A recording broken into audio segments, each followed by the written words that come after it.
नमस्कार. Prime time महाराष्ट्रामध्ये मी सुहास आपल्या सगळ्यांचं स्वागत करतो. एक अत्यंत महत्त्वाची बातमी घेऊन मी तुमच्या समोर येतो आहे. ते म्हणजे राज्यसभेच्या निवडणुकीसाठी उमेदवारी अर्ज भरण्याची आजची शेवटची तारीख आहे, म्हणजे 5 मार्च. सगळ्यांचे उमेदवार जवळपास फायनल झालेत. जवळपास नाही, फायनलच झालेले आहेत. भाजपचे झालेले आहेत. तिकडे महाविकास आघाडीचा एकच उमेदवार ते देऊ शकत होते, तोही फायनल झाला आहे. शरद पवारांच्या नावावर शिक्कामोर्तब झालेलं आहे. अजित पवार गटातल्या राष्ट्रवादीचं नावसुद्धा पहिल्यांदाच फायनल झालं, पार्थ पवारांचं. पण अद्यापपर्यंत म्हणजे अगदी आज सकाळपर्यंत एकनाथ शिंदेंच्या शिवसेनेचा उमेदवार कोण असणार हे नाव फायनल झालेलं नाही आहे. फायनल झालेलं नव्हतं. चर्चा अशीही रंगली की राहुल शेवाळे हे अगदी यांचं नाव टॉपवर आहे आणि त्यांनाच ते मिळणार आहे. नाही, राहुल शेवाळेंचं नाव हे डावललं गेलेलं आहे आणि ज्योती वाघमारे यांच्या नावाला एकनाथ शिंदेंच्या शिवसेनेनं पसंती दिलेली आहे. ही आत्ताची सगळ्यात मोठी बातमी आहे. बातमी ही आहे की ज्योती वाघमारे यांच्या नावाला पसंती दिल्यानंतर एकनाथ शिंदेंच्या शिवसेनेमध्ये प्रचंड अस्वस्थता, प्रचंड नाराजी पसरलेली आहे. नेमकी नाराजी पसरण्याची कारणं काय आहेत तेही आपण बघणार आहोत. खरं तर 2 विषय आहेत, पण दुसरा व्हिडिओ मी याच बाबतीमधला वेगळा करीन. पण आत्ता नाराजी का पसरली आहे हे आपण नक्की बघणार आहोत. त्यामुळे व्हिडिओ अगदी शेवटपर्यंत बघा. आवडला तर लाईक करा, शेअर करा आणि आमचं चॅनल सबस्क्राईब करायला विसरू नका. तुमच्याही कमेंट्स या कमेंट बॉक्समध्ये जरूर कळवा. तर मंडळी, मी जसं म्हटलं की 2 व्हिडिओ खरं तर याच्यावर करता येण्यासारखे आहेत. एक म्हणजे आज एकनाथ शिंदेंच्या शिवसेनेचं नाव, उमेदवाराचं नाव हे अद्याप सकाळपर्यंत फायनल का झालं नाही, हा एक प्रश्न. दुसरं, एकनाथ शिंदे 2 उमेदवार देण्याच्या मनस्थितीत आहेत का, हा सगळ्यात महत्त्वाचा प्रश्न आहे. आणि 2 उमेदवार देण्याच्या मनस्थितीत जर ते आहेत, अशी जर चर्चा सुरू आहे, त्याच्यावरचा व्हिडिओ मी सेपरेट करणार आहे. पण मग अद्यापपर्यंत नावांवर शिक्कामोर्तब का नाही झालं, आज सकाळपर्यंत हे नाव फायनल का होत नव्हतं, हा सगळ्यात महत्त्वाचा त्यातला मुद्दा आहे. आणि आता जे नाव फायनल झालं आहे, आता ज्या नावावर शिक्कामोर्तब झालं आहे ते नाव आहे ज्योती वाघमारे. आज सकाळपर्यंत सगळ्यांची नावं फायनल झाली. एकनाथ शिंदेंच्या शिवसेनेकडनं मात्र उमेदवाराचं नाव फायनल होईना. राहुल शेवाळे यांचं नाव अगदी टॉपवर होतं, कारण राहुल शेवाळे यांनी इलेक्शनच्या काळामध्ये काय पद्धतीने काम केलं हे आपल्या सगळ्यांना माहिती आहे. दुसरं, त्यांचा दिल्लीमधला कनेक्ट, कारण ते खासदार राहिलेले, त्यामुळे त्यांचा दिल्लीमधला कनेक्ट हाही माहिती आहे.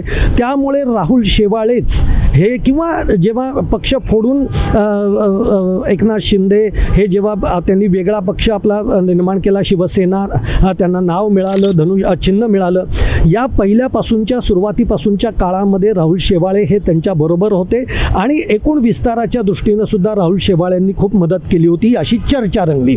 आणि म्हणून राहुल शेवाळे यांचं नाव हे अग्रस्थानी होतं.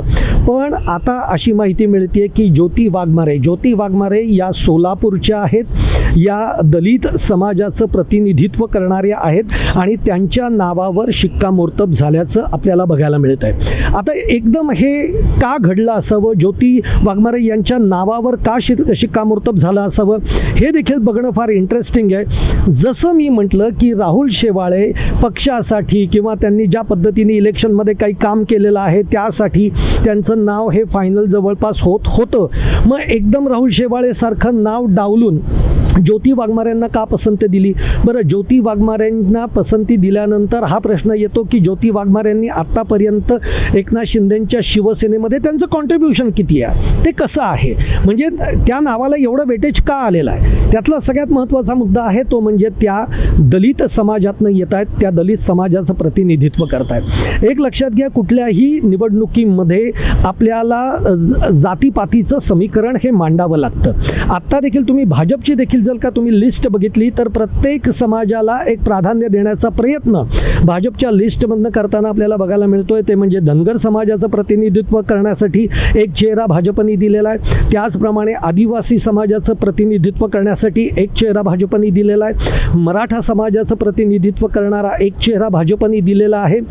आणि त्यातून पुन्हा जसं आपण म्हणतोय की दलित आहे, हे आहे, अशा पद्धतीने रामदास आठवलेंच्याही नावावर शिक्कामोर्तब भाजपने केलेला आहे. म्हणजे ती सुद्धा वोट बँक पूर्णतः भाजपने सांभाळलेली आहे. निवडणुकीच्या काळामध्ये या गोष्टी होत असतात. पण मग ज्योती वाघमारे यांची बलस्थानं आधी आपण बघूयात आणि त्यानंतर मग शिवसेनेमध्ये नाराजीचा सूर का उमटलेला आहे तेही आपल्याला बघावं लागेल. ज्योती वाघमारे या सोलापूरकडनं येतात.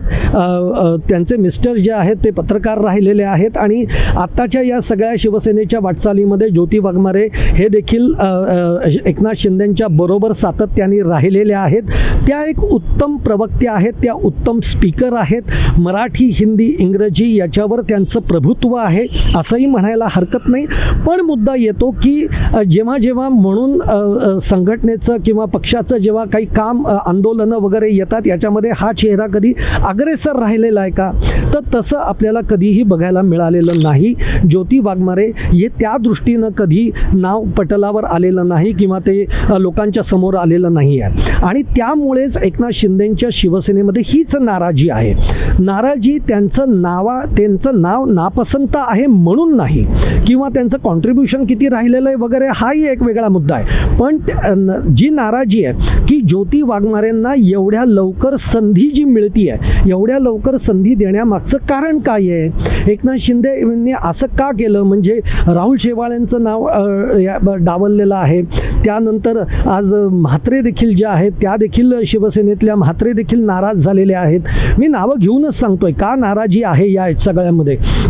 तर त्यामुळे मी अजूनही काही लोकांशी बोललो शिवसेनेतल्या एकनाथ शिंदेंच्या आणि ते म्हणतायत की होय नाराजी आहे कारण त्यांचं कॉन्ट्रीब्युशन काय आहे. आणि त्यातून सगळ्यात महत्त्वाचा मुद्दा येतो तो कायम असा आहे की एकनाथ शिंदेंच्या बरोबर आम्ही सगळा म्हणजे जेव्हा ते बाहेर पडले त्यांच्याबरोबरचा एक गट जेव्हा आम्ही सगळेजण बाहेर पडलो तेव्हापासून आम्ही त्यांच्या खांद्याला खांदा लावून त्यांच्याबरोबर काम करतोय. एकनिष्ठतेने त्यांच्याबरोबर आम्ही राहिलेलो आणि मग तेव्हा आम्हाला डावलण्यात का आलं हा सगळ्यात त्यातला मोठा नाराजीचा सूर आहे. आता एक लक्षात घ्या, राहुल शेवाळेंचं जर का एक याच्यामध्ये डावलण्यात का आलं याचं जर का कारण सांगायचं झालं तर मुंबईच्या ज्या काही विधानसभेच्या महानगरपालिकेच्या निवडणुका झाल्या या महानगरपालिकेच्या निवडणुकांमध्ये किंवा सगळ्यात प्रामुख्याने विधानसभेच्या निवडणुकांमध्ये जो काही एकनाथ शिंदेंच्या शिवसेनेचा परफॉर्मन्स राहिला आहे तुम्हाला माहिती आहे की त्यांना अपेक्षित होतं की किमान 55 ते 60 जागा शिवसेना जिंकून येईल. 90 जागा शिवसेनेने लढवलेल्या होत्या पण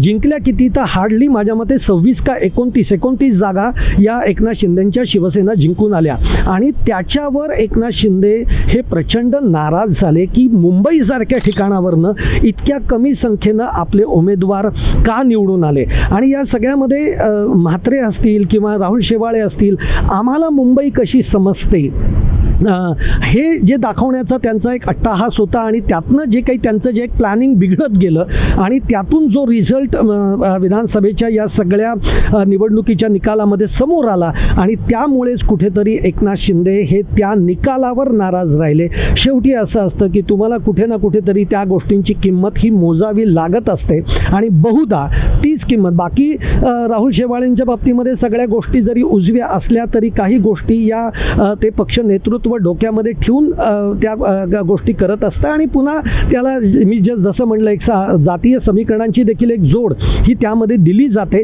त्या पद्धतीने शेवटी राहुल शेवाळे यांचं नाव डावलून ज्योती वाघमारे यांच्या नावाला पसंती देण्यात आलेली आहे.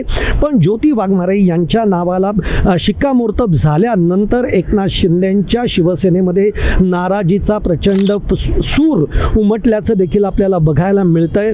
आता नेमकं पुढच्या काळामध्ये काय कशा पद्धतीचं राजकारण सुरू राहील, कसं होणार आहे, हे नाराज जे आहेत ते किती नाराजी त्यांची ते व्यक्त करणार आहेत हे सगळं आणि किंवा त्यांची जी नाराजी आहे हे एकनाथ शिंदे कशी थोपवू शकतात हे सगळं बघणं हे पुढच्या काळामध्ये आलंच. पण आत्ताची बातमी ती म्हणजे ज्योती वाघमारे यांच्या नावाला राज्यसभेच्या उमेदवार म्हणून शिक्कामोर्तब झालेला आहे आणि त्याचबरोबर एकनाथ शिंदेंमध्ये नाराजीचा शिवसेनेमध्ये नाराजीचा सूर देखील आपल्याला बघायला मिळतोय.